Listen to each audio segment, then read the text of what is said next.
সুপ্রিয় দর্শক মণ্ডলী, আজ আমরা এসেছি মানিকগঞ্জ জেলার ঘিওর উপজেলার বড়টিয়া ইউনিয়নের কর্নেল পাশার বাড়ি। আজকে আমরা শুনবো এই কর্নেল পাশার ছোট ভাইয়ের কাছ থেকে, আলমগীর পাশা, তার কাছ থেকে শুনবো এই বাড়ির ইতিহাস ঐতিহ্যের কথা। চলুন দর্শক, দেরি করবো না, জেনে নেই সমস্ত তথ্যগুলো। আমি কর্নেল আব্দুল আজিজ পাশার ছোট ভাই আলমগীর পাশা। আমার এখানে আমি এখানে 75 সনে বাড়িটা কিনছি, নতুন বাড়ি এটা আমার। তো ওখান থেকে আসছি এই 75 ওই ঘটনার পরেই আমরা খুব অস্থির, কারণ আমার ভাই যখন কর্নেল পাশা বিদেশ চলে গেছে এবং বিদেশে যে বিদেশি মারা গেছে, জিম্বাবুয়ে যখন এমবিসি ছিল ওই সময় ওখান থেকে মারা গেছে। আমরা খুব ক্ষতিগ্রস্ত, কারণ 3বার বাড়ি আমার বাড়ি ভাঙচুর করছে হাসিনা সরকার, এবং আমরা যথেষ্ট ক্ষতিগ্রস্ত এই ব্যাপার, যার জন্য এই বাড়িটাকে খুব ডেভেলপমেন্ট করতে পারিনি পলিটিক্যাল এই ঝামেলার জন্য। আমি ওই চাকরি করতাম, মাঝখানে আমি বিদেশে গেছিলাম।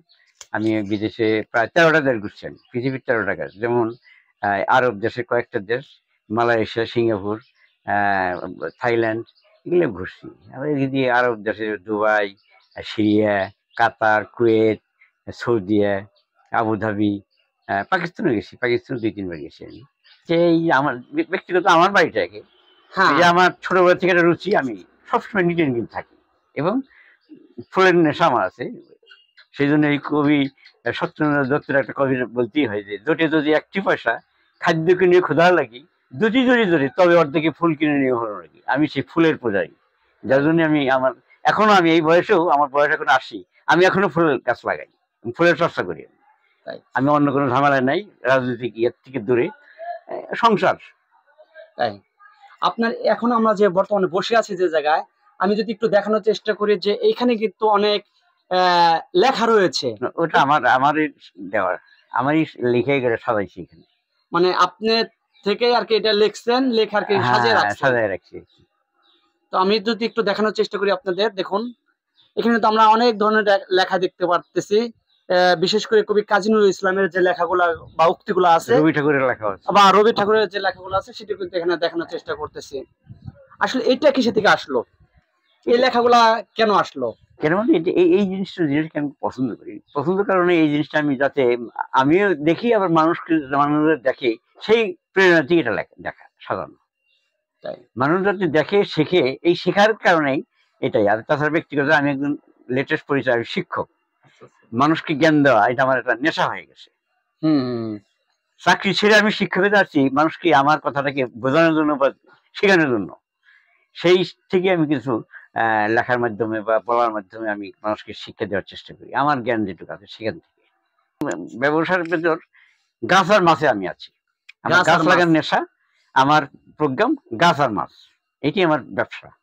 তাই পুকুর চাষের, মাছ চাষ, গাছ লাগান, ফল টল, আগ্রম বগ্রম।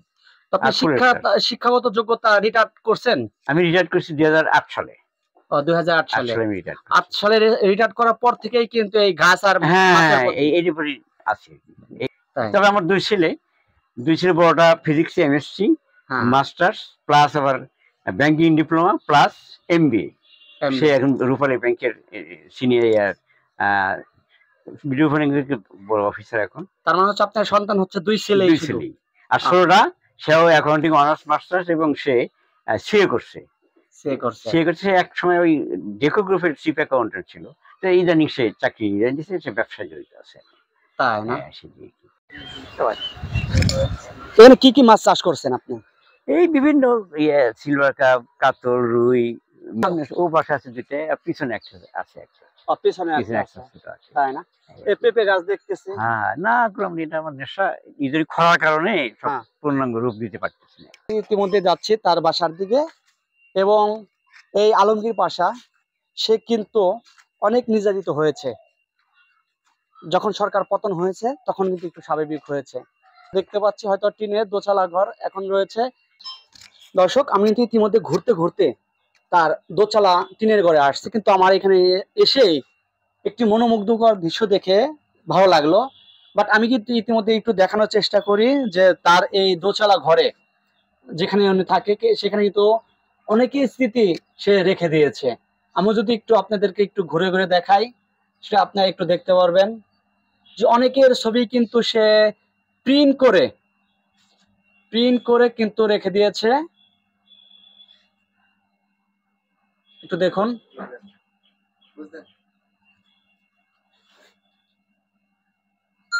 আমি ঘুরে ঘুরে একটু দেখাই সবাইকে।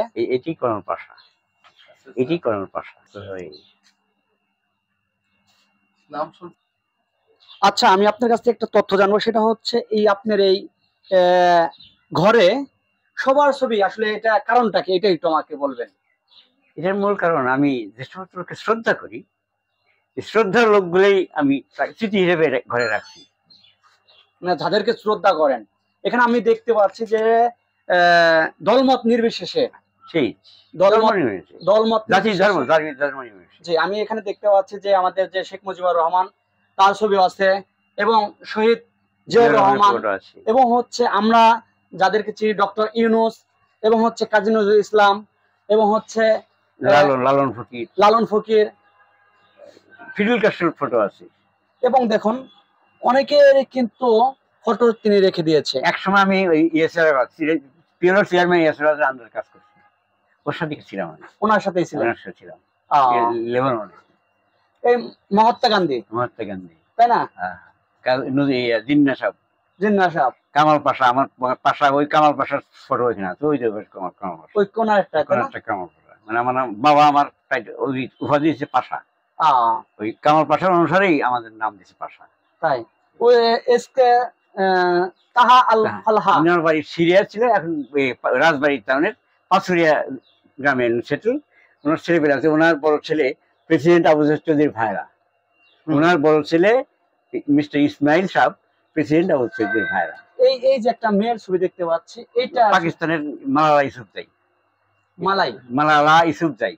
সে ইয়ংয়েস্ট, এর চেয়ে ইয়ংয়েস্ট কেউ নোবেল পুরস্কার পায় নাই, সেই পাকিস্তানের মেয়ে মালালা ইউসুফজাই। মানে আপনি বোঝাতে যাচ্ছেন যে এই যে নোবেল বিজয়ী, তাই না? এবং তার পাশেই ডক্টর ইউনূস, সেও নোবেল বিজয়ী, যে কারণে আর কি দুজনকে একসাথে রেখেছে। আচ্ছা দর্শক, আমি কিন্তু ইতিমধ্যে তাদের যে ছবিটা রেখেছে, কেন রেখেছে সেটাও আমি জানানোর চেষ্টা করতেছি, এবং কিছু নিউজও কিন্তু এখানে সে একদম প্রিন্ট করে রেখে দিয়েছে।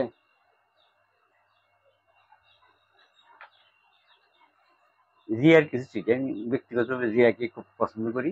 হ্যাঁ, তো জিয়ার কে পছন্দ করেন বিধায় হচ্ছে জিয়ার সঙ্গে শেষ দেখা, শেষ কথা, এগুলো আমি রেখে দিচ্ছি, কারণ এই কারণে রাখছি।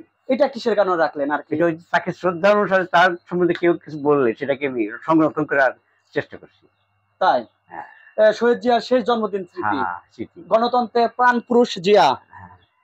তো প্রত্যেকটা জিনিস আমি দেখলাম যে একটু দেখানোর চেষ্টা করি, এবং কিছু শোপিসও কিন্তু আমি দেখতে পাচ্ছি এখানে রেখে দিয়েছে সে সুন্দর করে, যে শোপিস।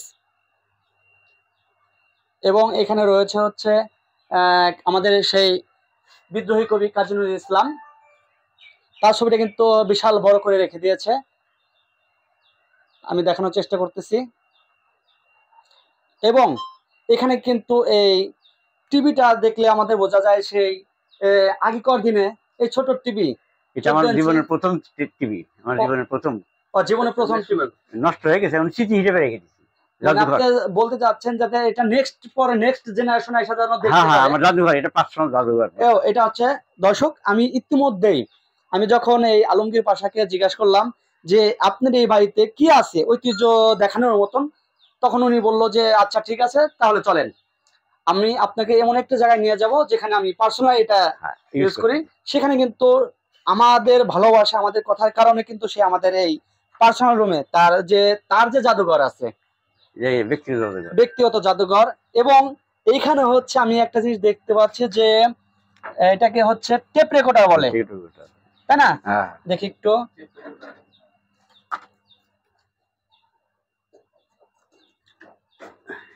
এই টেপ রেকর্ডার, যখন নাকি আমাদের টিভি ছিল না, আমি যদি একটু গান শোনাই দেখি।